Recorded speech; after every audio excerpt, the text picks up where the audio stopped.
سيدنا ونبينا وشفيع نبينا أبي القاسم محمد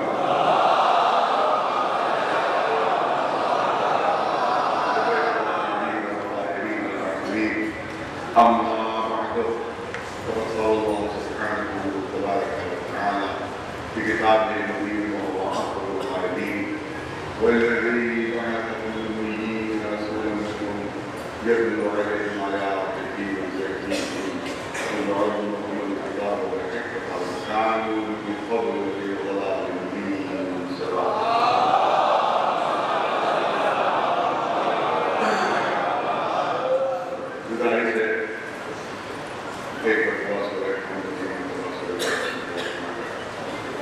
اس سیری کی کہانی سیرت الدار علیہ صلی اللہ علیہ وسلم. اس کے علاوہ مولانا فیض حسین صاحب جنہیں تقریباً 40 سال میں اس کو بات کیا. اسی طرح میرے والد محمود مولانا فیض صاحب کا جنہیں تقریباً 23 سال میں اس کو خطاب کیا. اور اس کے علاوہ جو مرحومین یہاں پر مفہوم ہے، جو علماء مفہوم ہے، ان سب کی لوگوں کے لیے جملہ بولنے کے بنیاد جو دنیا سے رخصت ہو چکے ہیں سب کے لوگوں کے لیے یہ سارے سوال.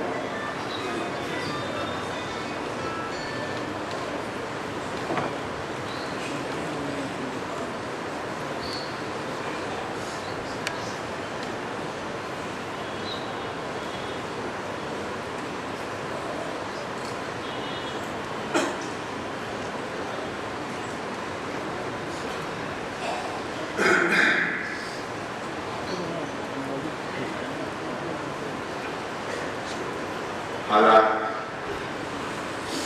آپ کے شکر ہیں.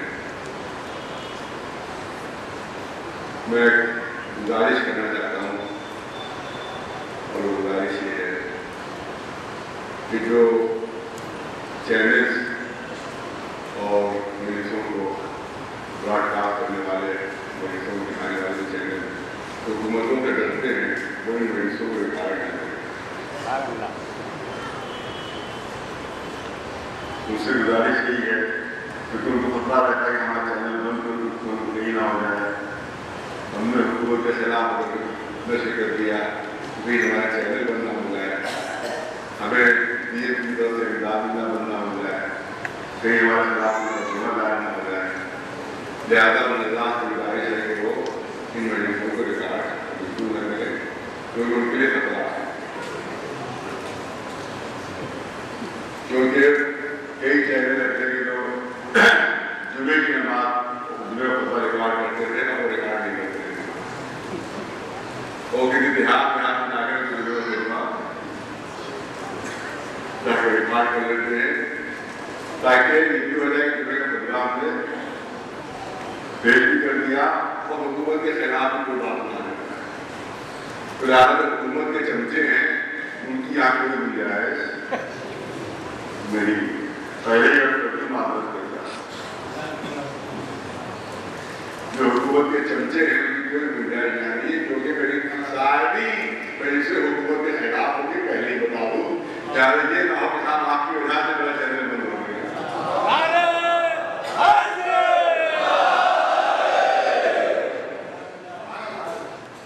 شکایت آپ کو نہ ہو کہ آپ کی وجہ سے میرا چینل بند ہو گیا تو پہلے ہی بتا دیا جا رہا ہے کہ یہاں کے مجھے مجلسوں ہوں گے ضرور ان کے خلاف ہوں گے. یہاں پر جو حکومت ہوں گی تو حکومت ہمارے یہاں پر مجلسیں ہوں گی تو حکومت ظلم کر رہی ہے تو جو پوری دنیا میں ظلم ہو رہا ہے, چاہے امریکہ کے ذریعے سے ہو, چاہے اسرائیل کے ذریعے سے ہو, چاہے داعش کے ذریعے سے ہو, چاہے طالبان کے ذریعے سے ہو, چاہے وہ القاعدہ کے ذریعے سے ہو, چاہے وہ ہندوستان کی سلطنت حکومت کے ذریعے سے ہو, چاہے یو پی حکومت کے ذریعے سے ہو, اور سب کے خلاف آپ کو ہوگی. یاد پہلے ہی ہوشیار کر دیا جا رہا ہو کہ ابھی سے مناسب ہے کہ اپنا بوریا مسترا تو بیٹھ گئے.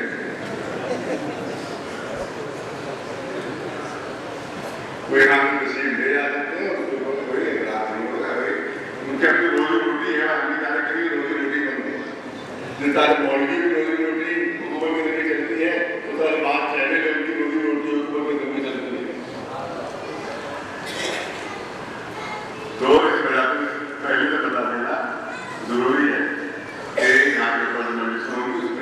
زیادہ تر ظلم کے خلاف، حقوق کے خلاف، پولیس کا ظلم، ایڈمنسٹریشن کا ظلم، ان سب کے خلاف میری آپ کی بات ہوگی، کیونکہ ہم کسی بھی ظلم کے سامنے سر جھکانے والوں میں نہیں ہیں۔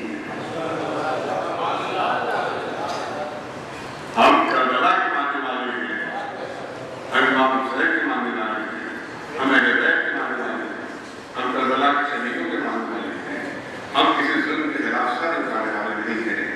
لہٰذا پہلے سے بتا دیا جائے کہ یہاں کے کوئی ظلم کے خلاف یا جان کے خلاف جو دباؤ ہو رہا ہے، ضرر ہو رہا ہے، جو سپرس کیا جا رہا ہے ایک چھوٹے سے قوم کو، اس کے خلاف گفتگو ہوگی اور اس سلسلے میں بات ہوگی یا پہلے سے ہوشیار کر دیا جائے کہ اس میں یہاں پر کوئی رول نہیں آئے اور کوئی کسی سے کچھ مروبر نہیں سلام دیتے ہیں۔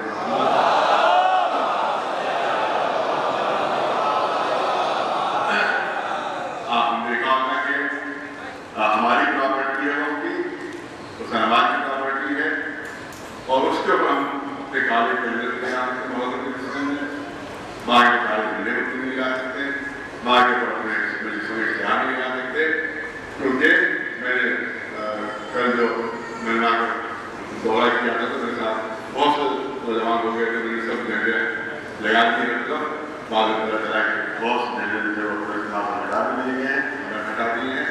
لہٰذا ہم نوجوانوں سے گزارش کرتے ہیں کہ پولیس ہٹاتی جائے، آپ جھنڈے لگاتے جائیں۔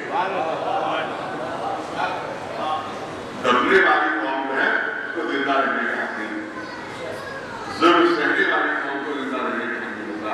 ہمیشہ قومیں وہ زندہ رہتی ہے جو ظلم کے مقابلے کے لیے تیار رہتی ہے،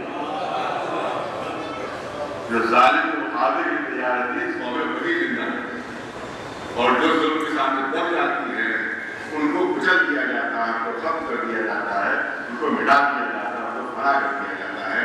لہٰذا ہمارے نوجوانوں کی گزارش ہے، وہ حکومت کی سمجھ رہی ہے کہ 6 جوانوں کو گرفتار کر کے ہمارے سارے جوانوں کو دبا دیا، ہمارے سارے جوانوں کو دبا دیا۔ بہت بڑی ان کی غلط فہمی ہو رہی ہے۔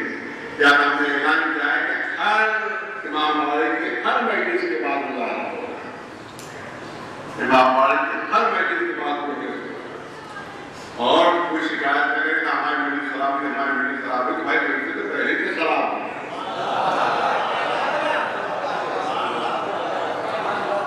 جو ظلم کے خلاف آواز بلند کر سکتا ہو اس کی مجلس ہے ہی نہیں، اس کی مجلس ہے ہی نہیں جو ظلم کے خلاف آواز وہ مجلس حسین ہو ہی نہیں سکتی کہ جس میں ظلم کے خلاف آواز بلند نہ ہو۔ وہ کسی کو توڑنے کو رٹے رٹائے جملے ہو سکتے ہیں مگر کوئی ذاکر اہل بیت نہیں ہو سکتا۔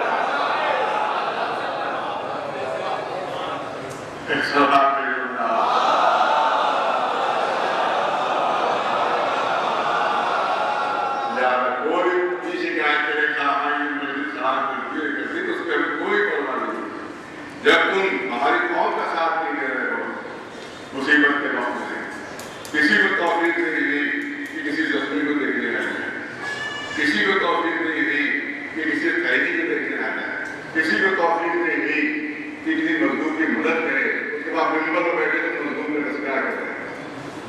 تمہیں کیا حق ہے کہ مزدوروں کا تذکرہ کرو کہ جب تم ہمارے مظلوموں کی خبر نہیں کر سکتے؟ تمہیں کیا حق ہے کہ کربلا کے قیدیوں کا تذکرہ کرو کہ جب تم اپنے جوان جو قید ہے ان کی خبر بھی نہیں کر سکتے؟ اور بس یہ جملہ آج کے مجمع کے لیے انشاءاللہ 9 محرم کو جملہ کہا جائے گا، لیکن ابتدا میں بھی یہ جملہ اور انتہا میں بھی یہ جملہ ہے، ابتدا میں بھی یہ جملہ ہے اور انتہا میں بھی یہ جملہ ہے کہ مردہ یزید پر لعنت بھیجتے ہو اور زندہ یزیدوں کے سامنے ہاتھ جوڑے کھڑے رہے ہو۔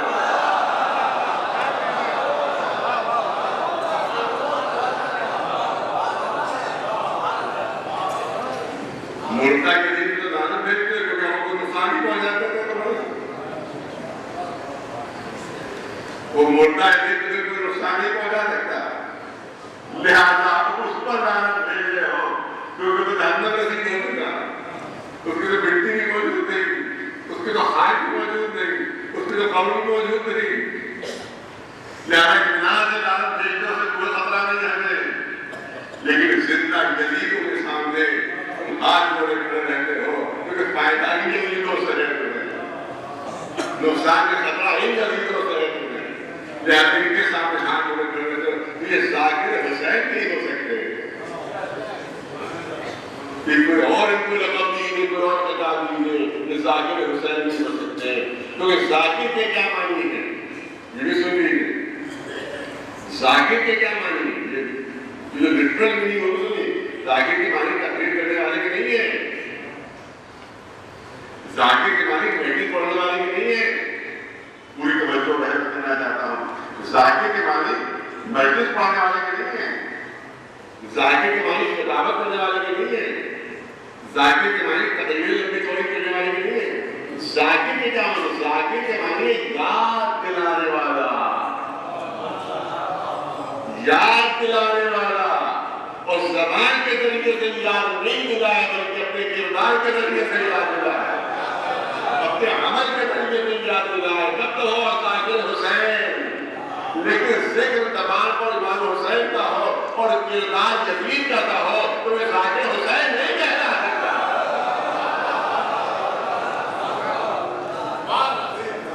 اس لیے میں پہلے کہہ دیا کہ جو چہرے ڈرتے ہیں وہ پہلے اپنا بولیا گزرا ایک سلوات بول کر میں نام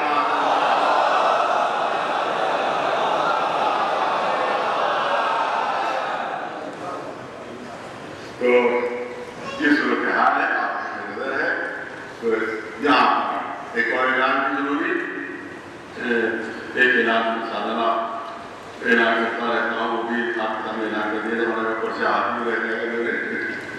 وہ ہے آج محمد فتیدہ ذاکری بجائے مرثیہ خوانی ہوگی، مل جانے میں تحفظ مرثیہ خوانی ہوگی۔ یہ میں اس پر ضرور اعلان کرتا ہوں، ہمارے ناظر صاحب نے یہ 12:30 بجے میں یہ بلند سے منعقد ہوگی، جس میں جو مرثیہ دو حضرات ہیں اور مرثیہ خان ہیں وہ حضرات میں جو ہے مرثیہ سنائیں گے۔ وہاں کے شاعر علی محمد عباس حیدر مستر صاحب پہلی بلند کی ہے، پھر محسن عباس صاحب نے جیسے کہ طیب قادری صاحب نے، پھر راشمار محمد علی احمد خان صاحب محمد وہ مرثیہ خطاب فرمائیں گے۔ اس کے بعد جناب محمد فیض باقر صاحب ہیں، سید آفری صاحب ہیں، اور اس کے بعد سید خالد اسد صاحب ہیں، اور اس کے بعد سبھی زیدی صاحب ہیں، حیدر نواز آفری صاحب ہیں۔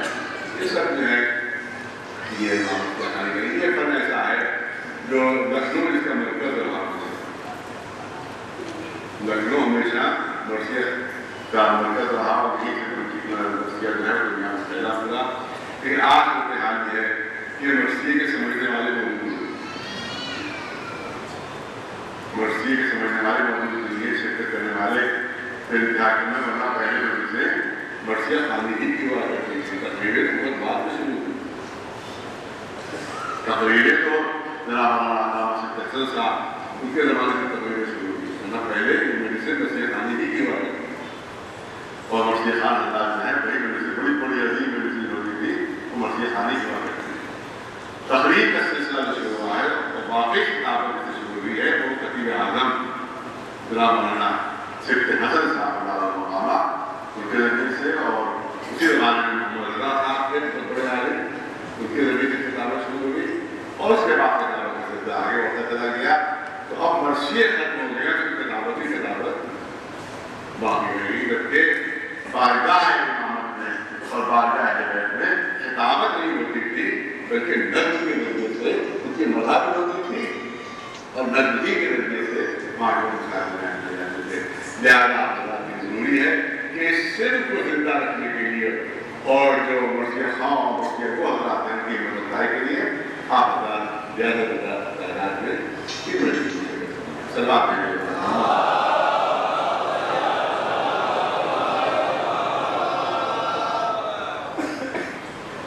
امام سلمان احمد کے سلسلے میں جو اپیل کی جاتی ہے وہ بھی یہاں پر اپیل ہے کہ دونوں گیٹ کے اوپر اس کے جو ہے کھلے وہاں پر رکھے ہوئے ہیں، امام سلمان احمد نے حضرات ضرور دے کہ اس کے ذریعے سے قوم کی بہت سے کام انجام دیے جائیں۔ لہٰذا امام سلمان علیہ السلام کے فنڈ کے لیے آپ زیادہ سے زیادہ تعاون فرمائیں اور پھر زیادہ سے زیادہ آپ فرمائیں. اسی طرح سے سورہ فاتحہ کی ہے کہ ہمارے شاعر جو ہے جناب مشتاق صاحب جن کو ہمیشہ ہر مجلس کو اپنے سامنے لے کر رکھتے امام بخاری کوئی مجلس ایسی نہیں کہ جس کو سامنے سے فرما رہے سامنے موجود رہتے لیکن یہ پہلا سال ہے کہ اس مجلس میں وہ موجود ہے. دنیا سے رخصت ہو چکے ہیں اور جن کی مزہ کرتے تھے ان کی بارگاہ میں پہنچ جن کی تعریف کرتے تھے ان کی بارگاہ میں اس وقت وہاں پر موجود اور تشریف فرما ہے. ان کے لیے اور جاوید حسین صاحب کے لیے جو انتہا موری چاہنے والے تھے ان کے لیے سورہ فاتحہ کے جناب ہم تقدیر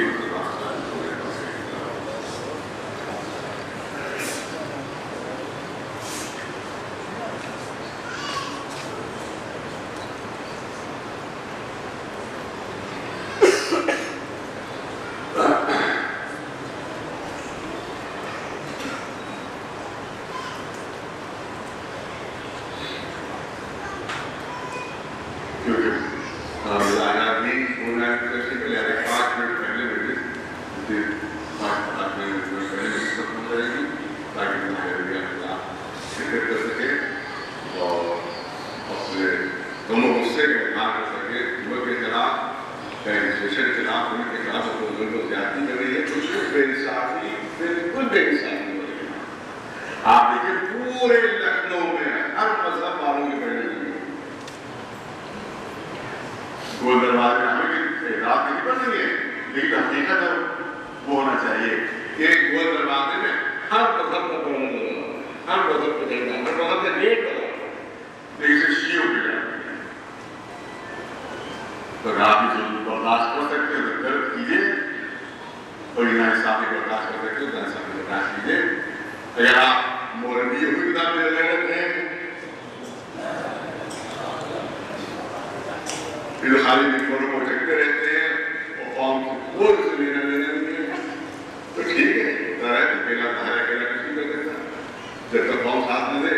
لیکن اگر غیرت اسلامی ہے غیرت حسینی ہے تو اس ظلم کو برداشت نہیں کرنا ہے اس نہ انصافی برداشت نہیں کرنا.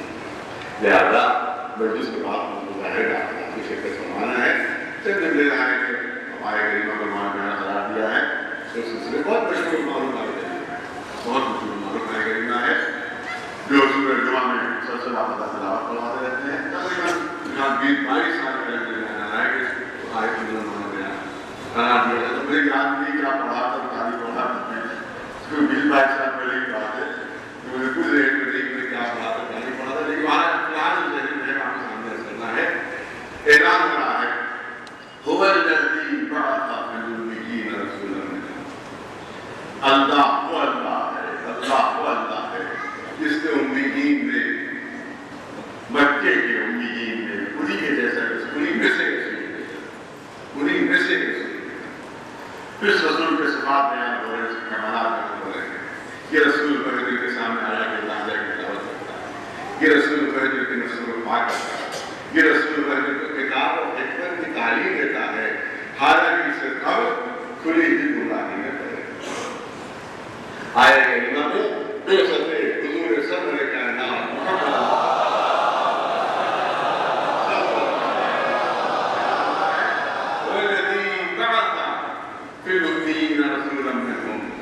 اللہ وہ اللہ ہے کہ جس نے امیین میں پوری میں سے رسول اور اس کے بعد میں صفات کا کمالات بیان کر رہے ہیں. پوری توجہ رہے صاحب نے دو نشی کرنا ہے. یہاں پر آپ دیکھیں کہ ابتدائی آئے اور کس آہنگ سے اور کس لہجے سے آج شروع ہو رہی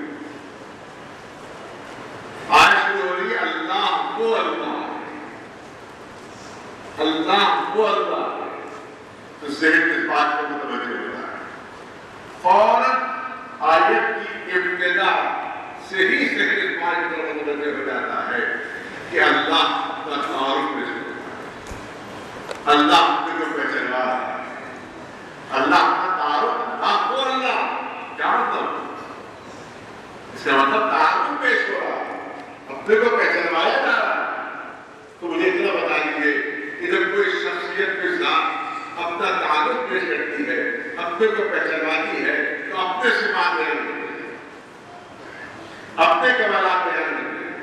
میں ایسا ہوں ایسا ہوں ایسا ہوں اس بات ہے میرے کمالات ہیں. یہ تو آپ نے کبھی نہیں دیکھا ہوگا کہ کوئی پہچاننا رہا اپنے کو صفات کسی اور کے بیان کرے. کمالات کسی اور کے بیان جب اپنا تعارف ہوتا ہے تو اپنے صفات بیان کرتے ہیں.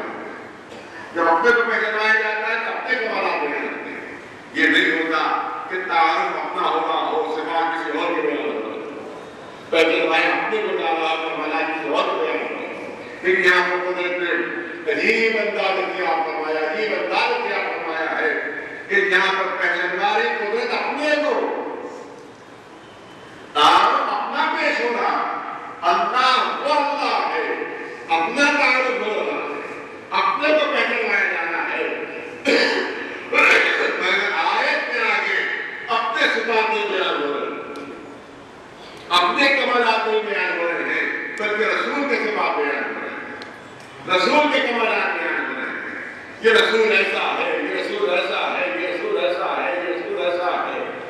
تو تصور کیجیے کہ جہاں کے اوپر اللہ اپنے کو رسول کے ذریعے سے پہچانوا رہا ہے, رسول کے ذریعے سے پہچانوا رہا ہے, تو تصور کیجیے کہ وہ رسول کتنا عظیم ہوگا کہ جس کے ذریعے سے پروردگار اپنے کو پہچانوا رہا ہے. اور جہاں میں جملہ نظر کرنا چاہتا ہوں, یہ آیت کریمہ لمحہ فکریہ ہے ان لوگوں کے لیے جو رسول کو اپنا جیسا سمجھتے ہیں, جو رسول کو اپنا جیسا سمجھتے ہیں, ان کے لیے لمحہ فکریہ ہے کہ جہاں پر قدرت اپنا تعارف پیش کر رہی ہے رسول کے ذریعے سے, تو رسول کتنا عظیم ہوگا کہ جس کے ذریعے سے اللہ اپنے کو پہچانوا رہا ہے. وہ بندہ کتنا باکمال ہوگا کہ جس کے ذریعے سے پروردگار اپنا تعارف کروا رہا ہے. اور وہ مخلوق کتنی کامل ہوگی کہ جس کے ذریعے سے خلاق کائنات اپنے کو پہچانوا رہا ہے. اور تصویر کتنی حسین ہوگی کہ جس کے ذریعے سے مصور کائنات اپنا تعارف پیش کر رہا ہے. اور وہ سند کتنی بے رحم ہوگی کہ جس کے ذریعے سے صناع عالم اپنے کو پہچانوا رہا ہے. اس اللہ پہچان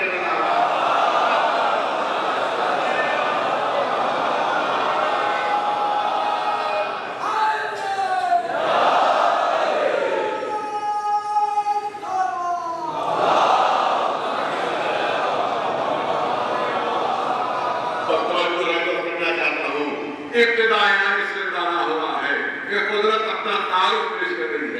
اللہ اپنے کو پہچانا رہا ہے, مگر اپنے صفات نہیں بیان ہو رہے ہیں, اپنے کمالات نہیں بیان ہو رہے ہیں, رسول کے صفات بیان ہو رہے ہیں, رسول کے کمالات بیان ہو رہے ہیں. اب بعض وقت پہلے کے لیے جملہ نقل کرنا چاہتا ہوں. آپ دیکھیں کہ آیے کریمہ ایک ہی وقت میں ایک ہی وقت میں حمد بھی ہے اور نعت بھی ہے. اللہ کی تعریف کو کیا کہتے ہیں؟ اللہ کی تعریف کو کیا کہتے ہیں؟ حمد. جب اللہ کی تعریف ہو تو حمد ہو, جب رسول کی تعریف ہو تو نعت ہو. رسول کی تعریف کو نعت کہتے ہیں, اللہ کی تعریف کو حمد کہتے ہیں. اللہ وہ اللہ ہے, یہ کیا ہوا؟ حمد. اللہ وہ اللہ ہے, یہ کیا؟ یہ حمد ہے. ایسا رسول بھیجا, یہ نعت. ایک ہی وقت میں حمد بھی ہے, ایک ہی وقت میں نعت بھی ہے. ایک رخ سے دیکھیے تو حمد ہے, دوسرے رخ سے دیکھیے تو نعت محمدیہ ہے.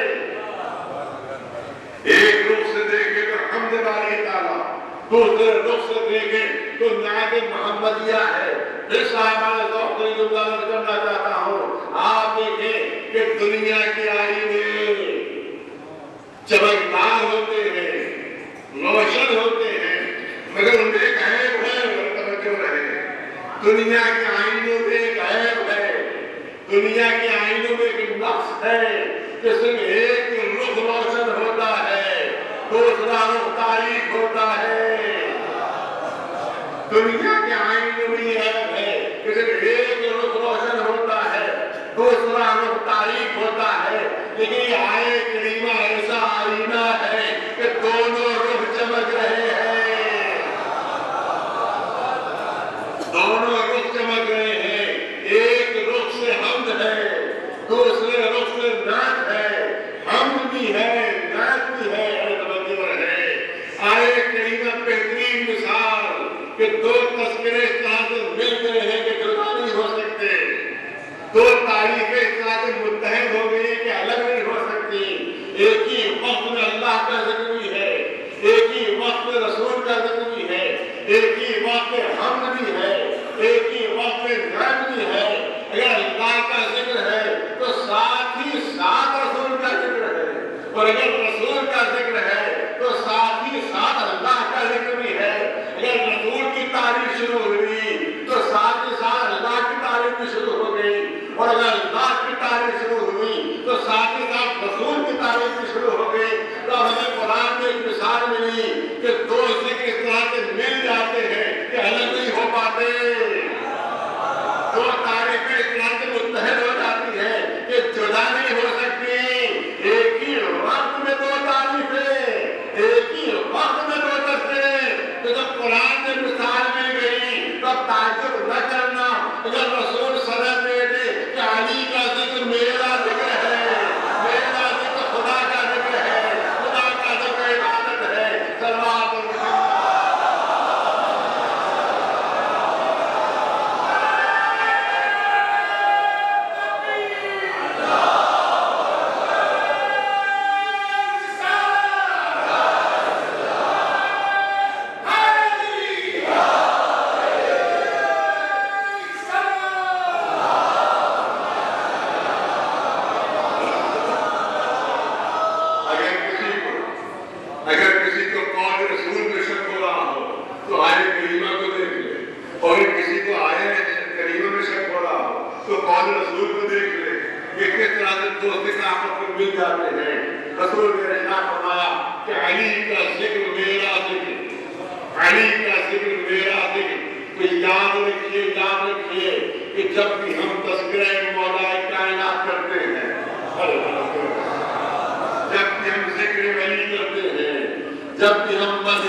تو یہ بہت بری چیز ہے، کیونکہ دلوایا جاتا ہے مسلمانوں کو